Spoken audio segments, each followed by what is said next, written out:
Jnanatimirandasya Jnananjana Shalakaya Chakshurmanitanjena Tasmai Shri Guruve Namaha Guruve Gaurachandraya Radhikaye Tadalaye Krishnaya Krishna Bhaktaya Tadbhaktaya Namo Namaha Yam Pravajantam Manupeta Apeta Krityam Rapayano Viraha Katara Ajuhava Putreti Tanmayataya Taravo Binedus Tam Sarvabhutam Hridayam Munimanatosmi Narayanam Namaskritya Naram Chaiva Narottamam Devim Saraswatam Vyasam Tato Jayamudirayat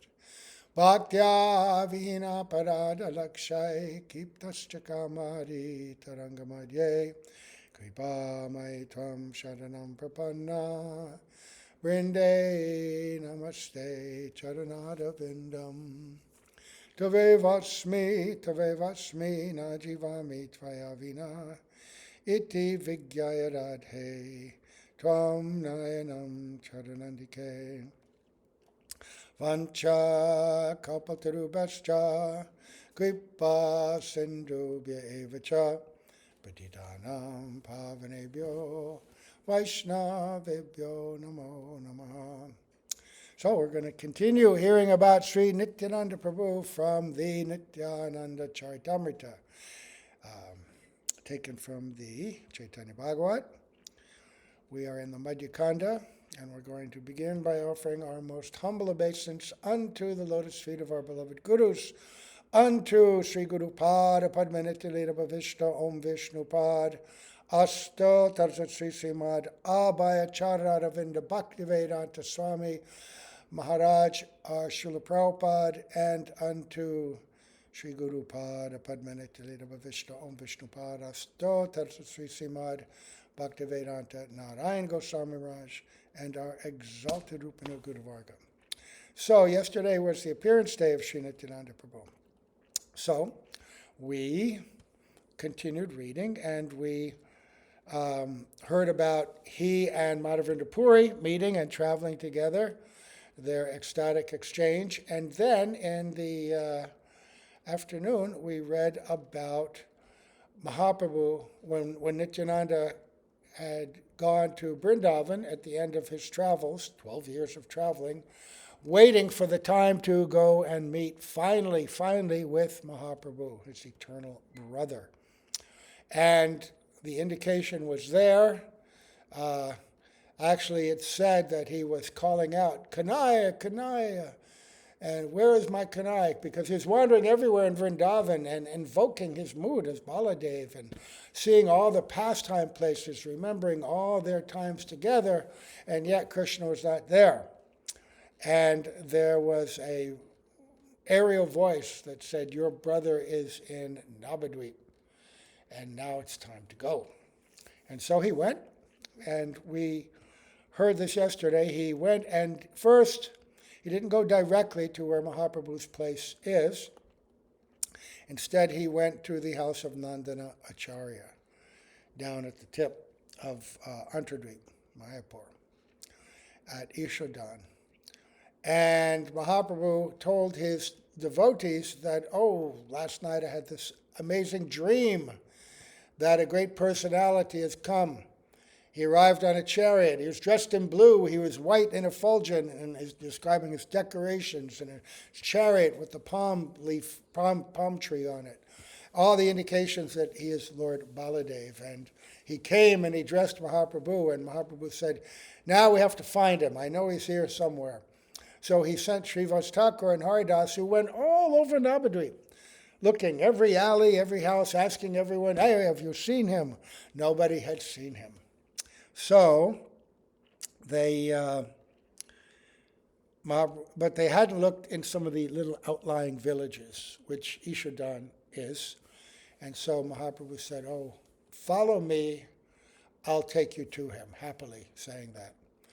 And then they went to the house of Nandanacharya, and there he was, right? And that's where we left off, that meeting. And there was something important, well, it was all important, but Nityananda Prabhu represents, he's himself, but he also represents the entire principle of Guru Tattva. And we had heard with him, as well as with Advaita Acharya, nobody can come to Mahaprabhu or to the higher, this highest stages of Braj Prem, except through the mercy of Advaita Acharya and also Nityananda Prabhu, especially Nityananda. But Nityananda's guru, you can't find him except through the inspiration and blessings of Mahaprabhu. God sends you to Guru. Brahmande Brahmite Kon Bhagyavana Jeev, Guru Krishna Prasade Pai Bhakti Lata Beach, right? After wandering all over the universes, up and down, all the planets, all the species, when one gets the great fortune, one gets to meet a bona fide guru who gives you the seed of bhakti. And as we've heard over and over, by providence. And providence means the will of the Lord executed through his energies, Mahamaya and Yogamaya. Mahamaya also acts as the agent of the Lord to keep us imprisoned or also to help us take the steps towards deliverance and bhakti. After all, she's an expansion of Yogamaya, and when we become inclined towards devotion, she'll help us. She'll help us as well. So, here they go, and we heard, okay, so they came to the house, they saw him there, right? I'm going to reread something we read yesterday. We saved that. So, Mahaprabhu Vishrambar then came before Nityananda Prabhu, who at once understood his beloved and worshipable Lord was present. Right? Nityananda, they saw him sitting in the house on the bed. In these houses, maybe you've been to India, these simple houses, the bed acts as kind of like a futon. You could use it like a couch, platform. You can sit on it, you can sleep on it. Anyway, he's sitting there absorbed in ecstatic meditation, and everyone offered obeisance to him. And he was so beautiful. He inspired such a sense of awe and reverence that they all stared at him after offering obeisance. And so now Nityananda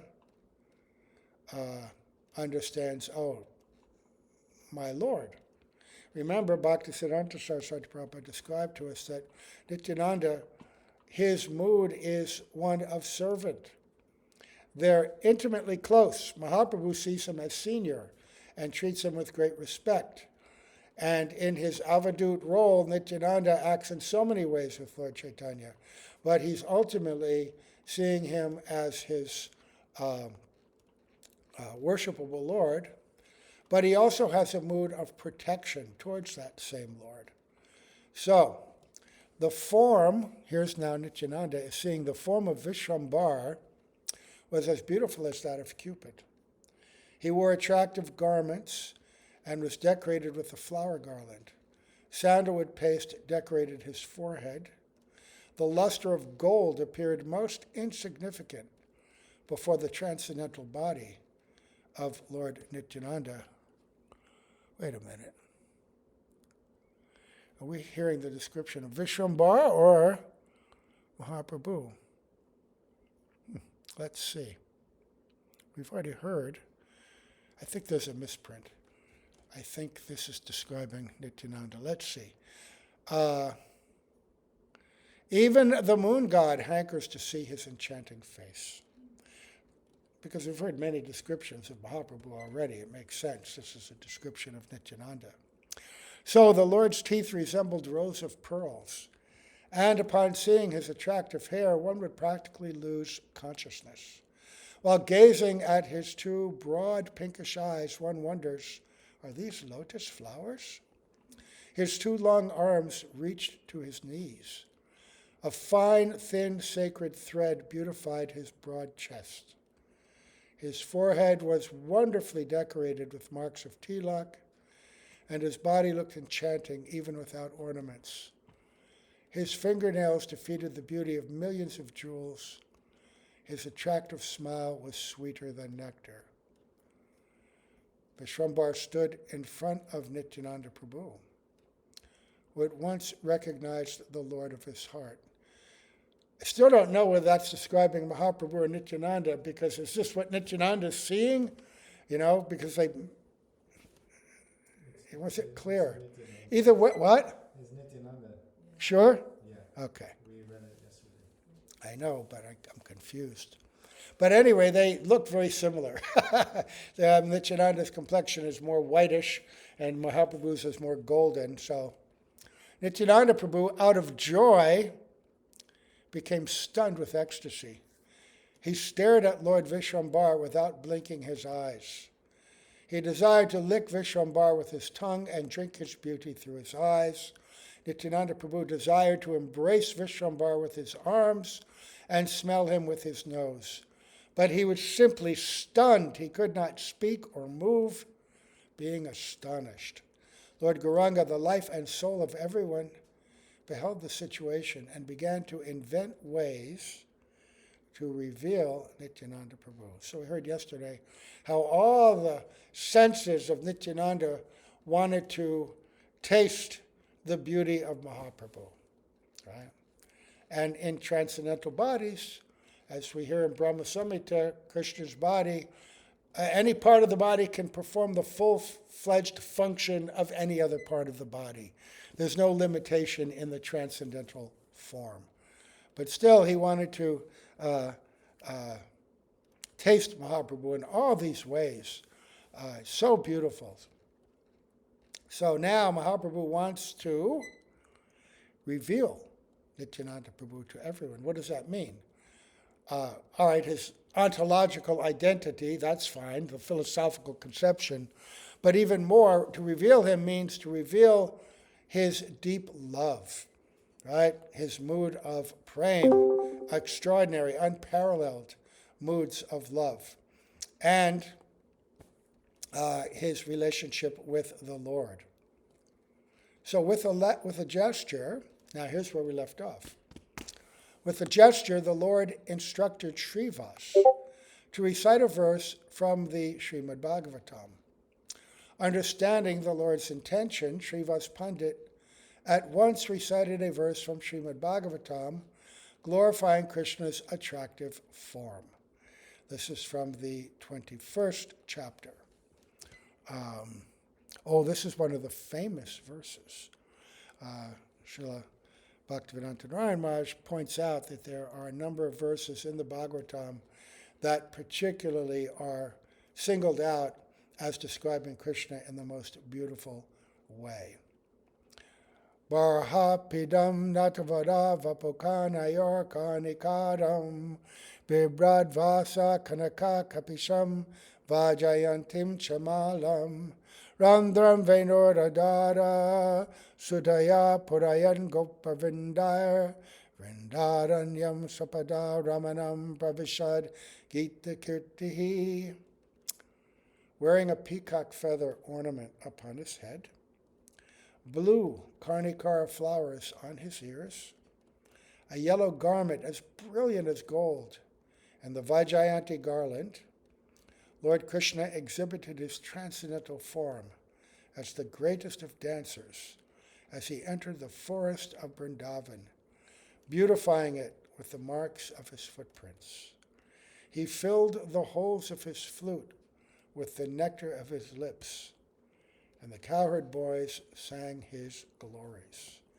This is a description of what Krishna looked like every day, and all the inhabitants of Vrindavan would behold him and his beauty according to their own mood of love with him. So his parents would see him, of course. His cowherd boyfriends would have another mood, and the gopis on their verandas, peeking out of their windows, even hiding behind a tree, would be also looking at him. And then according to the depth of love, according to the mirror of the heart, Krishna's beauty is reflected there and seen. But Krishna's beauty is most completely understood and appreciated by the gopis. And of all the gopis, describes in Chaitanya Caritamrta, Srimati Radhika, Krishna's beauty shines more brilliantly in the heart of Srimati Radhika. And that beauty means all of his attributes, and his attributes are understood in terms of how they're used in their loving exchange. Right? His beautiful face, his broad chest, his eyes glancing on them, right? Communicating his desire for loving pastimes, right? All of these things. So, that's from the 21st chapter, 5th verse, 10th canto. Upon hearing this verse, Nityananda Prabhu fell to the ground unconscious. In great ecstasy, he remained inert as Lord Gauranga urged Srivas to continue. Awakening after a short while, Nityananda Prabhu began to cry. Repeatedly hearing the verses of Srimad Bhagavatam, he became maddened. He roared like a lion, and the sound shook the universe. He jumped into the air and fell to the ground so forcefully that everyone thought his bones would break to pieces. What to speak of others? Even the Vaishnavas became afraid. They prayed, "Oh Krishna, please save him.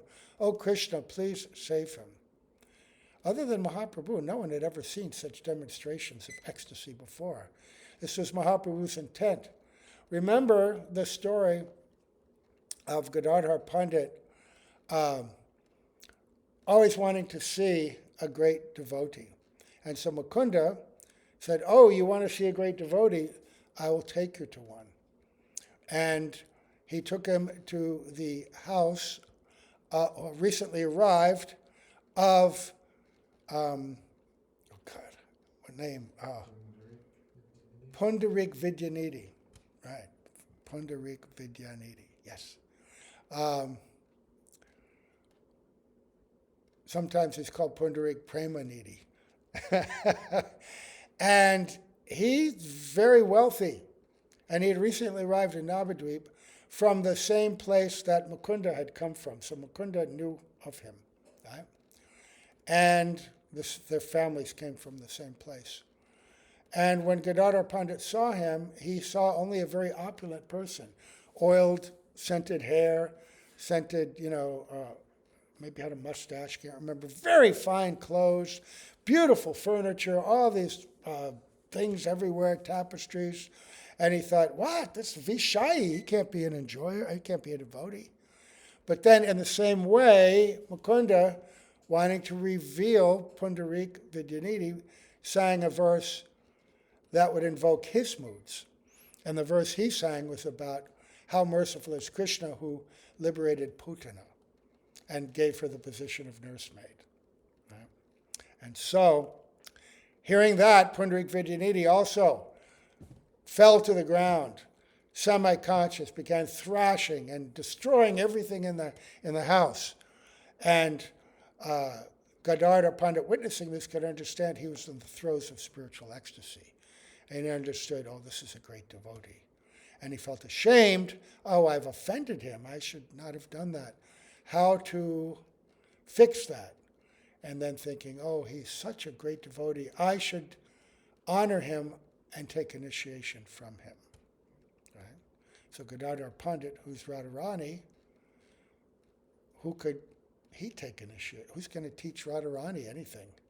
Right? Who could he feel that mood of submission to? Right? But everybody in Mahaprabhu's pastimes has another identity in Krishna Leela, and we all know who Pundarik Vidyanidhi is, right? He is Vrishabhanu Maharaj, the father of Radharani. So what kind of relationship must they have had? It must have been so loving. Guru and disciple, when the disciple becomes more qualified, Guru bestows such intimate love, and the disciple reciprocates with the mood of Vishrambena Guru Seva, which is the qualities, the desires of the Guru, the moods of the Guru, the mission of the Guru. you become didatmic with it. Whatever Guru wants and is, the disciple feels that is me as well. So I want to just completely serve the manubhishta, the desires of my Guru, who simply wants to fulfill the desires of his Guru, who wants to fulfill the desires of his Guru. So when we come to that Vishrambhena Guru Seva, what will happen, we'll be linked and connected with the entire Guru Varga, by heart, by realization. Right now we know, philosophically we have that connection and relationship, but how to be connected and realize that deeply, and the deep spiritual emotion of that. Anyway, by hearing these pastimes, what happens? The gateway to that is open. We heard, anyone who hears these pastimes of Nityananda, what? Prem is guaranteed. If we hear in the right way, with respect, with honor, with attention, try to drag the mind to this, and with prayer. This is what I want. I want to be a servant of this Nityananda Prabhu. Right? It's not inconsistent, that, I should be a servant of my Guru. No, you want to be a servant of all of them. Our acharyas pray like that. They pray to all these great personalities. Today is the appearance day of Narottam Das Thakur. So his prayers, he prays to Nityananda so beautifully. Prays to so many of our previous acharyas so beautifully. So we also. So now Nityananda Prabhu rolled on the ground and his entire body became wet with tears.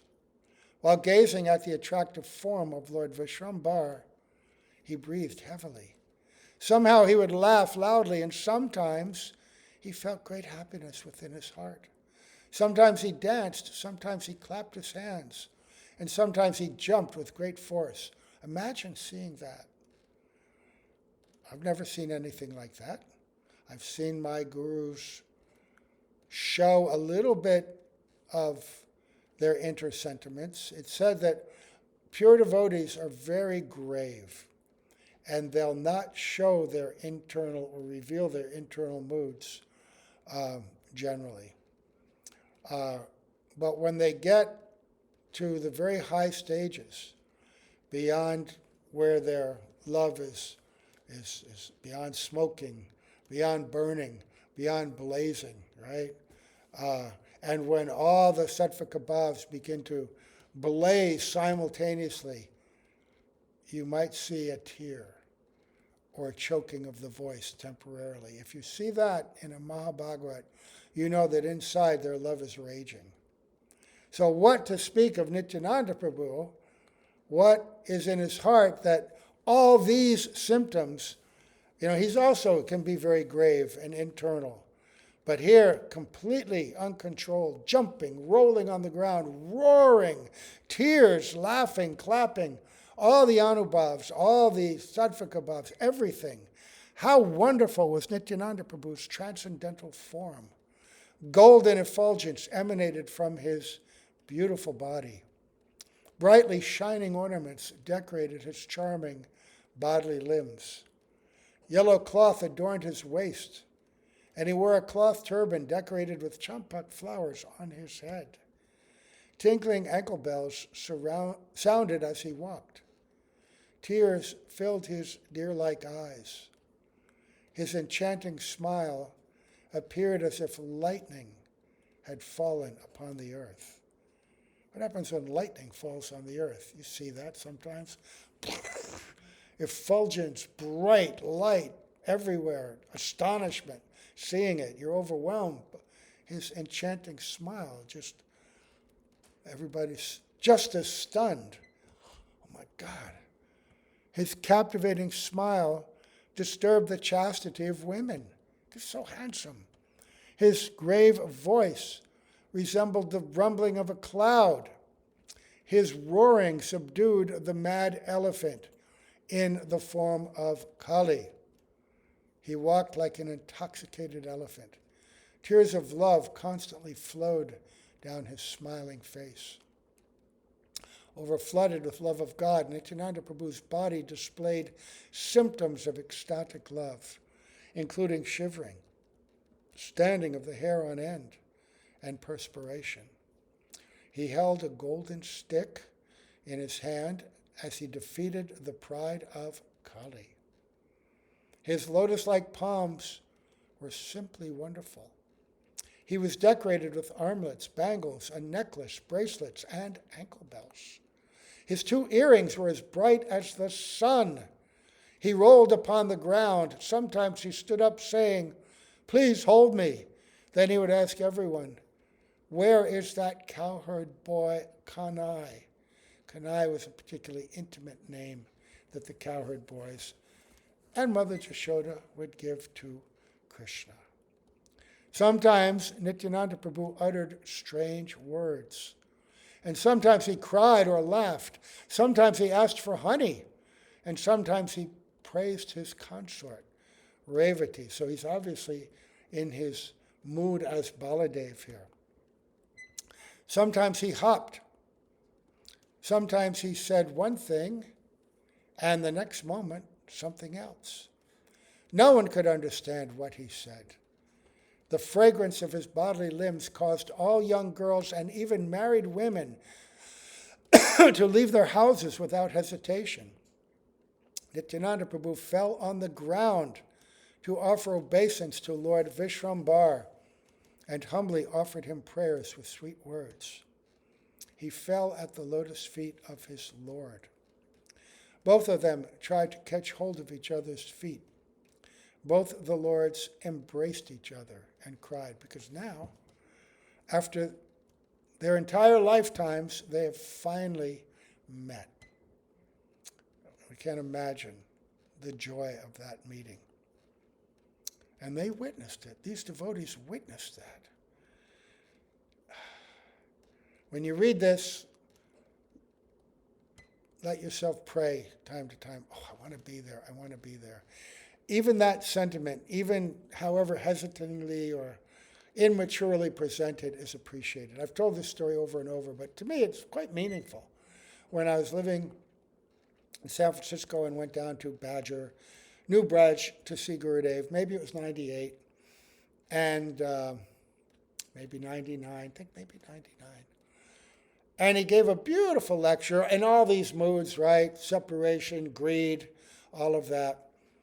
And at the end of the lecture, I went down to the house where he was staying, and nobody was there. I usually had this whole mob following him, you know.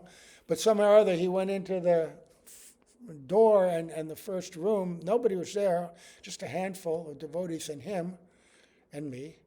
And I saw him, and I was so happy hearing that lecture, and so inspired. And I said, "Oh, Gurudev, what you were talking about, that greed, I want that." And you know, his whole intention was to inspire in the hearts of the devotees an understanding and appreciation for Raganuga Bhajan. Not that we're eligible yet for it, we're in Vaidhi Bhakti, but the desire for that kind of spontaneous devotion, which requires greed inspired by hearing the pastimes of Radha and Krishna, of Mahaprabhu and Nityananda. When that wells up in your heart, that's the beginning, and that's what inspires you to do service. That's the beginning where Raganuga can begin to bloom. But, you know, Ramananda Roy says that the price for that is genuine greed. Not even doing all your regulative principles expertly and perfectly. Greed has to be awakened, right? What is it? Krishna Bhakti Rasa Bhavatamati Kriyatam Yadikatopi Labhyate Tatra Lolyam. Lolyam means greed. Api Mulyam Ekalam. Oh, this is the only root cause of this. Janma Kroti Sukratana Labhyate. Not lifetimes of everything else can bring you to Raganuga. This Krishna Bhakti infused with greed, right? So anyway, I said, I want that greed. And I'm living outside. I'm not doing anything. I'm struggling. I got my anarthas. They're plaguing me, right? You can relate to that, right? But for that moment, I said, oh, I want this greed. And he said, he walks over to me and a big smile on his face, bright eyes, and he goes, very good, thump, thumps me on the chest. And he laughs, very good, thumps me again, laughing, very good. And then I could understand that this was the beginning. Just that little seed of desire expressed with enthusiasm, sincerity, and obviously humility, some, as much as I could possibly muster, being the arrogant, person I am. But see, that's comes from hearing these pastimes, and in the midst of that, thinking, oh, if I could be there, if I could just be a mouse in the house with all these devotees there, I'm not qualified to be there, or I could peek in the window or something. So Nityananda Prabhu fell on the ground to offer obeisances to Lord Vishwambar and humbly offered him prayers with sweet words. He fell at the lotus feet of his Lord. Both of them tried to catch hold of each other's feet. Both the Lords embraced each other and cried. Say that you get to hear about the kind of love they had, inspire us. It's there. We have that, right? It's kriti sadhya bhavet sadhya bhavasya sadhanabhida nitya siddhasya bhavasya prakritam hridi sadhyata. It's there in the heart, nitya siddhasya bhavasya. And it comes, prakritam hridi sadhyata, by performing this bhakti. That dormant love will come. Nityananda Prabhu looked at Vishwambar's face and smilingly said, where were you? I searched the entire world but could not find any news of you. Finally, I heard that the son of Nanda Maharaj is now living at Navadvip in Godadesh, hiding his real identity. I have come here to catch this thief. Today I have caught you. How will you escape? So that's a beautiful thing. We know that he went, that about the age of 12, a sannyasi came, magnificent sannyasi came to the house of Hadai Pandit and stayed the night, and then the next day asked for his son to go on pilgrimage with him. And we read about Nityananda going here, there, and everywhere, but now we get to hear the real reason, what he was really doing, what was in his heart. He was searching for Vishwambar. He's searching. Everywhere he's going to. Oh, he appeared here as Varaha. He appeared here as Lord Nrsimha. He appeared here as Lord Ram. All these places, all these memories. And then he went to Vrindavan. And now, oh, where is he? Where is he? Where is he? And then, oh, you're Kanaya. He's in Navadvip. And now, I've found you. And now you're not going to escape. Saying this, Nityananda Prabhu began to laugh, cry, and dance. Lord Gauranga also danced with Nityananda. Seeing Lord Nityananda's ecstatic madness for Krishna, Gaurachandra cried along with all the Vaishnavas. The happiness of Nityananda increased without limit, because that's his name, Nitya Ananda, eternally unlimited bliss. Although everyone tried to pacify him, they were unable. When all the devotees failed to calm him, Vishwambar personally embraced Nityananda Prabhu. As soon as Vishwambar embraced him, Nityananda Prabhu surrendered his life to him and remained motionless. Nityananda Prabhu offered his life to him, to whom it belongs, and thus fell on the lap of Lord Chaitanya. Now there's something that's going to happen here. I think I'm going to leave off here and start with this pastime. I'm going to leave off now after seeing Lord Nityananda and Mahaprabhu. They meet. The ecstasies of their meeting displayed, Mahaprabhu revealing Nityananda's glories by reciting confidential verses of the Bhagavatam. His love inspired and demonstrated an uncontrollably, right, before the devotees. And thus the devotees' own love excited by that. They're all in astonishing levels of trance and joy. And now finally, Nityananda, they could not calm him down, no matter what was going on. And then finally, Mahaprabhu himself took him and held him and put him on his lap. And now Nityananda becomes calm. And there's something very sweet about this that Gadadhar Pandit's going to witness and see and speak about. So we'll do that tomorrow. You know, not to talk out of school or anything, but when our Srila Prabhupada was preparing to leave this world, he was also in deep, deep internal consciousness. At the time, we couldn't understand it. How could we understand it now? But some of it has been explained by high-level realized Vaishnavas. And Srila Bhaktivedanta Narayan Maharaj was there to witness. And Srila Prabhupada was he was lying on his bed and going through so many motions. And I remember reading in the newsletters, the devotees wrote about it, but they didn't understand. They said, the doctor said, oh, this is the life airs, causing his limbs to move. Just like when Mahaprabhu had his ecstasies, the doctors and people said, oh, it's some disease of the life airs. And they tried to give him some oils or medicines, but Srila Gurudev said, oh, don't you see what he's doing? These are all dance mudras. He's engaged internally with Radha and Krishna in dancing pastimes. This is what is going on. And then Srila Narayan Maharaj leaned over and whispered into Srila Prabhupada's ear. And when he whispered something into his ear, which is confidential, then Srila Prabhupada calmed down, right? Calmed down, and became peaceful. Still experiencing extraordinary prema, but now in a different mood, in a different way.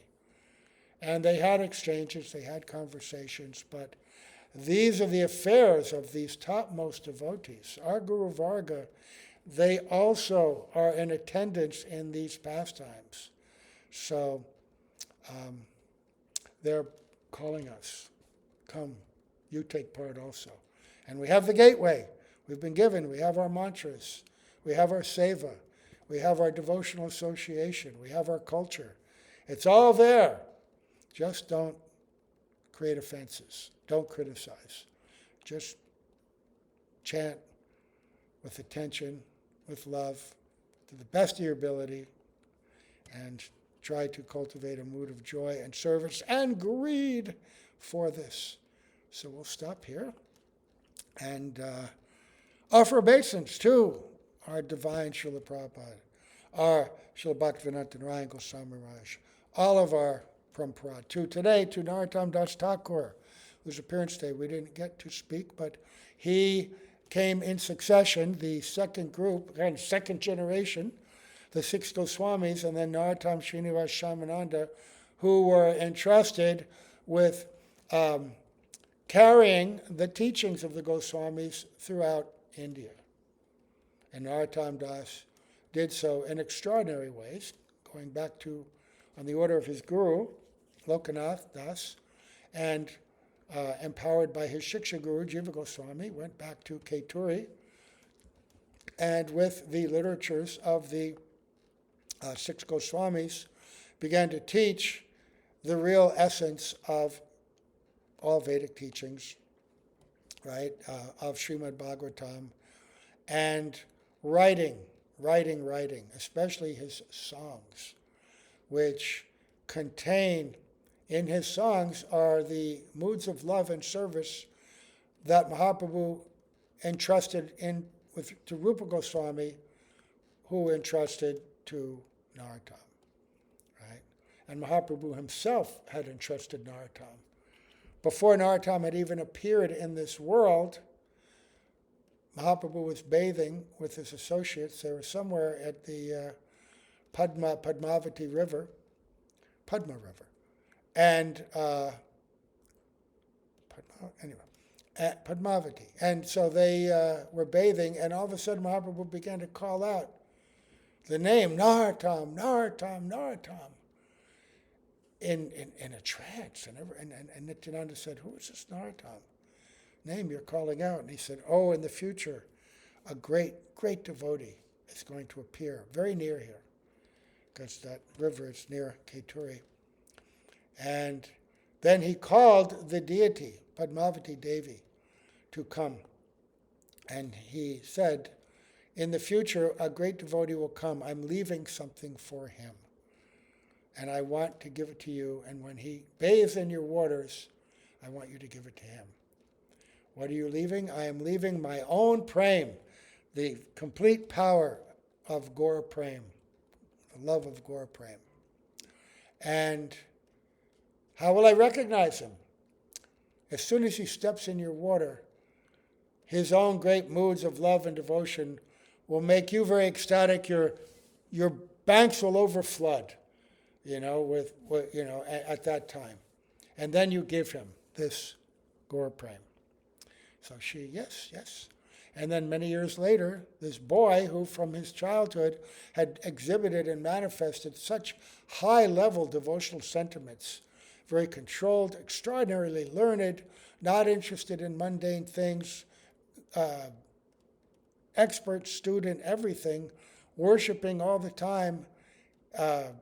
Everyone noticed that. Everyone took great joy in this person. And he was beautiful beyond description, his complexion. But when he went to this river, then again the river came up, flooded its banks, and she knew, oh, this is the one. She gave him this Gaura Prem, and although he had been very beautiful, he became even more beautiful. And his complexion also became golden. Just like Rupa Goswami. Right? Rupa Goswami described to have a form as beautiful, just like Mahaprabhu. Just like Rupa Manjari is beautiful like Srimati Radhika, right?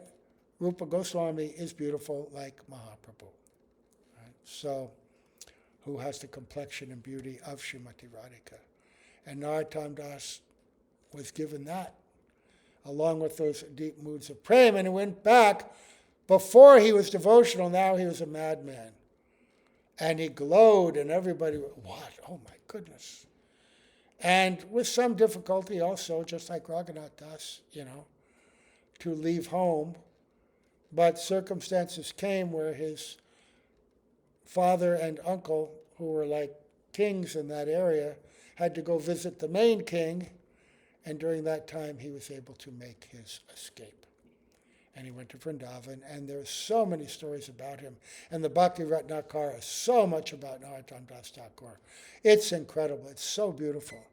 His entrance into Vrindavan, his meeting with Jiva Goswami, Gopal Bhatta, and especially Lokanath Das, right, who became his guru. And then being sent away, composing the song we sing every day, Shri Guru Charana Padma. He sent that after his guru apparently had rejected him. But he did not reject him. This whole pastime of him giving water to the farmer while they were chanting Harinam, and Lokanath said, oh, you have no faith in Harinam. Otherwise you would know that Krishna takes care of everyone, and you gave up your service to Radha and Krishna to serve a farmer and give him water. Krishna would have done it. But actually, although he was saying that, in his heart, Lokanath is saying, oh, this boy is especially soft-hearted. He is qualified to preach. I have to send him away. Now is the time for him to take this message of Mahaprabhu. This is his purpose. And so he said, you go back to your village. Not village, city, town, whatever. And then, later, that's when he wrote this song. He had not lost any faith in his guru. That song was his expression.